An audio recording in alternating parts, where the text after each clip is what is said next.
All right, joining us today on Pirate Radio Live, the Hall of Famer, the host of the Brian Bailey Show, WNCT Channel 9 Sports Director. He is Brian Bailey. BB, how you doing, sir? Not too bad. How are you?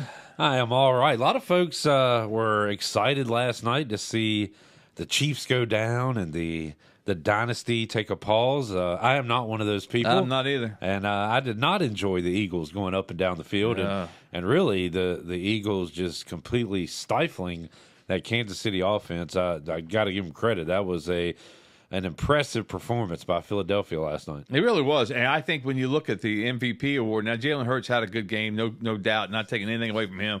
But that front four, late in the game, they said that the Eagles never had to blitz one time. Yeah. If you get pressure with your front four like that, you're going to win a lot of football games.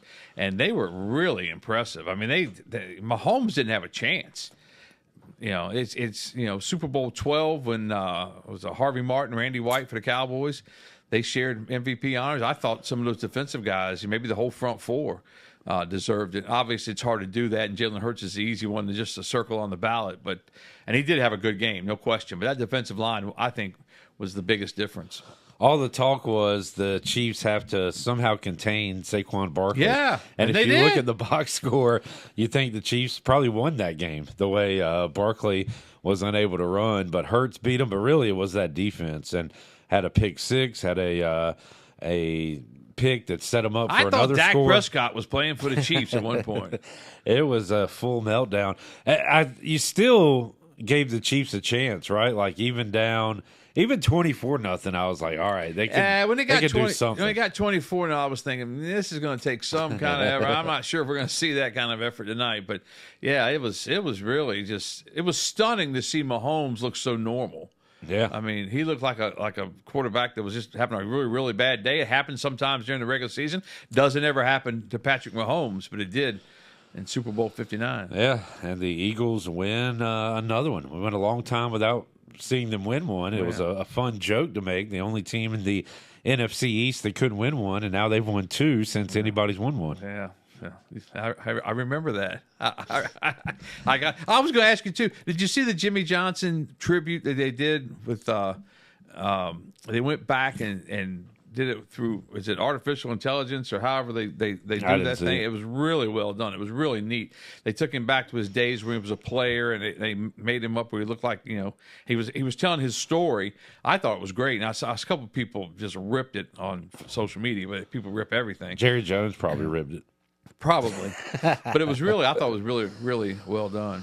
I tell you, Bailey, I was thinking yesterday, and I don't know if it's wishful thinking, but I think my quarterback's going to get me to one of these games. You think? I think Jay Daniels can do it. Quarterback. I'm excited, man. I'm pumped. Yeah, You? I think Dak Prescott could get the Cowboys to a Super Bowl, but I think they've got to retool just about. They've got to be a team that runs the football, the Emmitt Smith Cowboys, and run the football, and then Dak can take it from there. They cannot say, "Hey, Dak, here's a couple of receivers, a tight end. You guys go out there and win some games." They just won't. But if they go back to physical football, which I like some of the coaching hires after Schottenheimer, we'll see how he does. But I think it's. What he's been thrown into is totally unfair for that guy, but maybe he'll bounce in there. But his hires have been really good. Whose hires? Schottenheimer's hires as far as his staff goes. Who you got? You got the guy from the Bears, Eberflus, or whatever, weird for defensive coordinator. Okay. And you got the offensive coordinator from the Cardinals that was the offensive line coach that they ran the football so well. And a lot of people like both those hires. Brian Schottenheimer. Yeah. The man. You just figure out a way for your Commanders to beat them next year. You only got them once this year, and they were horrible. Barely. I know. We turned the page now to Pirate Baseball. We'll talk about that in a moment. And what I'm even more excited about, March Madness and NCAA tournament, and down the stretch we come for that. And how about C.J. Walker with the game winner in San Antonio the other night? That was something else, man. This Pirate basketball team, they get you to a certain point, man, and then they disappoint you.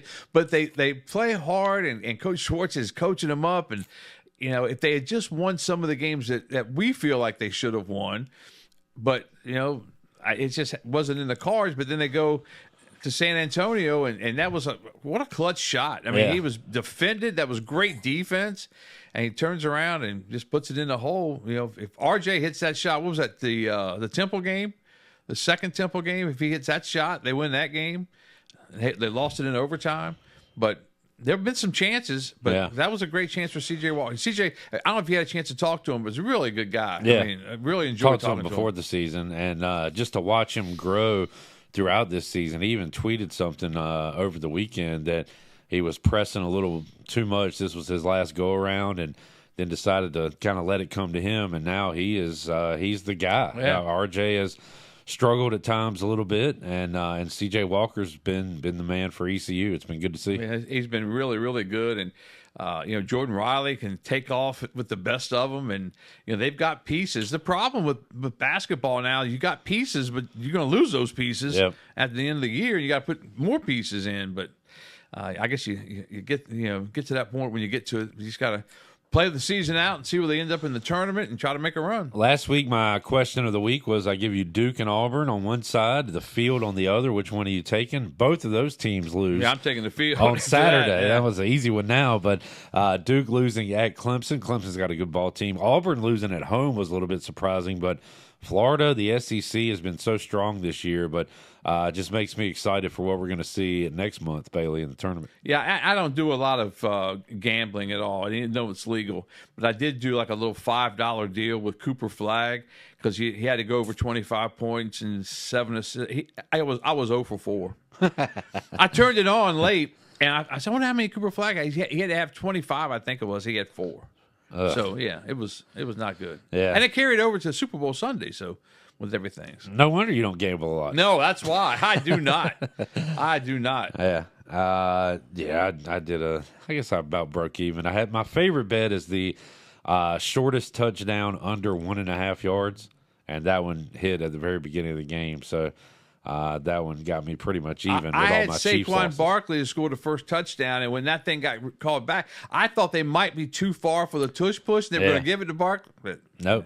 If they got a yard or a yard and a half, you know what they're going to do. They got to change that rule. They got to get rid of that rule. It's just I don't know how I feel about that. Well, it's a football play. It's a football not a game. football play. It's what you do in the backyard whenever you got your guys are bigger than their guys, and you push them. That's football. No, it's not football. Not when you're grabbing a guy and pushing him forward. Football is you block and you run, and you get. But that's exactly what the play is. No, you're not. You're pushing the quarterback from the back. I'm sorry, folks. I bring these young millennials on that don't understand tough. And I didn't understand the halftime show either. Okay, I wasn't even going to ask you about that. I didn't think so. But no, the tush push. If the quarterback sneak, if they're blocking and he's behind the center, that's great. But when that halfback runs up behind him and basically picks his jersey up and throws him forward, and then the tight end comes in there, he's pushing him forward. They're not blocking; they're pushing. They're pushing the quarterback. I guess. Yeah, that's me. Get off my lawn. Right now, I have seen some talks about maybe looking at it. And I think they'll look at it. I don't know which way they'll go, but but you have to say this: the Eagles are better at it than anybody else. I know. If it was other teams do it and it doesn't work as much, but the Eagles do it and it always works. So. Always works. It never fails. So, all right, BB, you just had Jeff Palumbo on your show earlier today, getting ready for Pirate Baseball. You ready to go for another year? What do you think about this Pirate team? I just think it's going to be a great year again. I mean, I really think they've got a lot of talent. I don't know much about some of the guys, but I know Cliff and I know Jeff and I know those guys that recruiting and AK, and they've got good guys in the program. And I just think that it's just a pleasure, a joy to go out there to watch games, to cover games. And I've said this for years, that if nobody cared about Pirate Baseball, then, we wouldn't cover them that much. But since everybody cares about Pirate Baseball, and they're usually always nationally ranked, and they've got a chance to jump into the national rankings this year. If they have a good start, they've got a great challenge with North Carolina that second weekend. I mean, those games are just, just like regional weekends early in the season. If the weather's nice, it'll be great. And I'm just really looking forward to baseball season. It's just always a fun time in East Carolina. Yeah, and you're right about the care factor. People care because Cliff cares so much, right? And puts so much into it, and to use the word, it's a serious program. The new banners they put up and everything, like they treat it like it is the top sport here at ECU, and fans respond to that, and it's fun out there. I like sent said. Gavin a text after I saw the banner that was up, and I said, "Hey man, that's got to mean a lot to you." And he said, "Oh, it does, man. That's really, really cool." And that's the kind of thing that our recruit comes in and says, "Man, if I come in and I do as well as I think I can do, and I go to the majors, that could be me someday, at that stadium."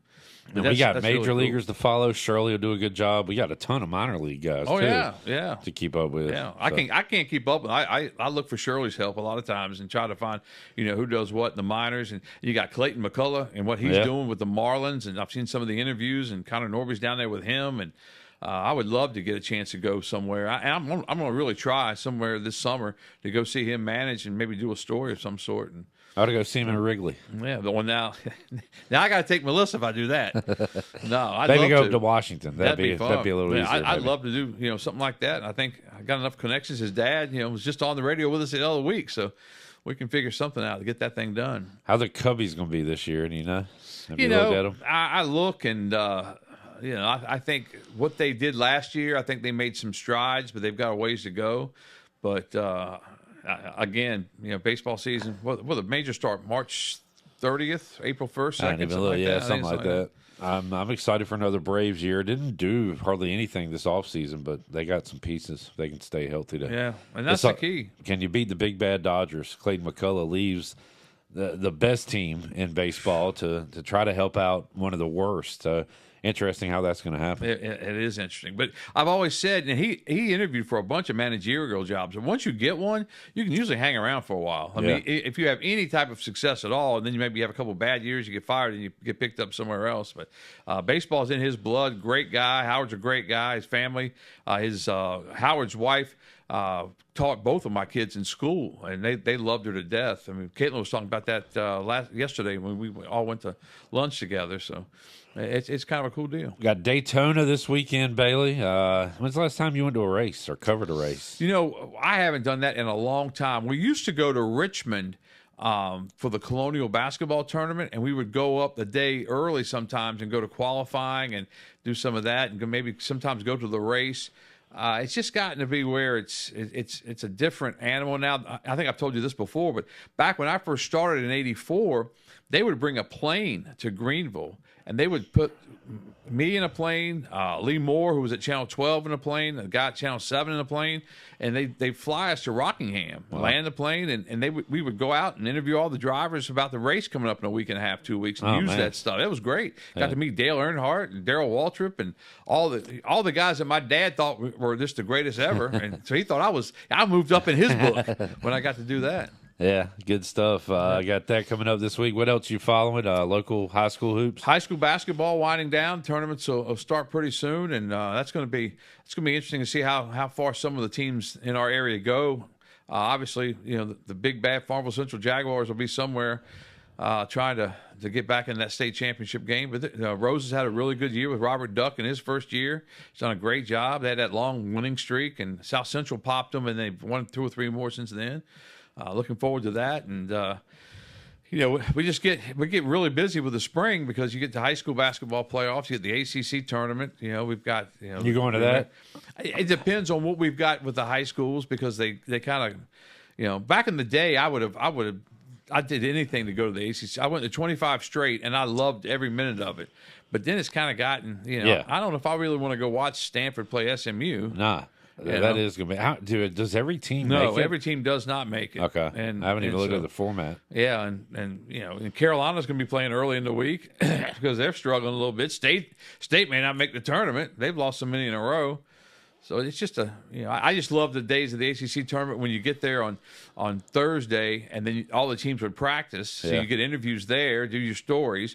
And then on Friday, 12-2, 7 and 9, great 4 games of basketball, and it was just so much fun. But it's not like that. And now everything's haywire. Yeah. How long do you give a coach that took your team to the Final Four? Speaking on Kevin Keats, how many bad seasons does he get before you really consider getting rid of him? I think you consider this one's a bad season. I think. That give him one more? Yeah, I think you have to give him one more. I think you have to. I mean, they may not, but I think you almost have to. And things change so quickly with the portal and with the NIL and what you can raise. And I think I've heard State fans say before they don't raise anywhere near what Carolina raises, and and Carolina can't be happy with what they've got. I was going to say, is Hubert Davis get another year? I mean, that's a better question there, probably. Just a lot of changes potentially, or we'll see if those teams stay pat. All right, BB, good stuff. If you missed the Brian Bailey Show with Jeff Palumbo, you can check that out on Pirate Radio TV on YouTube. It's available at any time. It'll be airing at 6 o'clock. You're going to be out at the field this weekend, do anything live or just shooting the games? Well, depending on how the schedule goes, if it goes as is right now, we'll be out.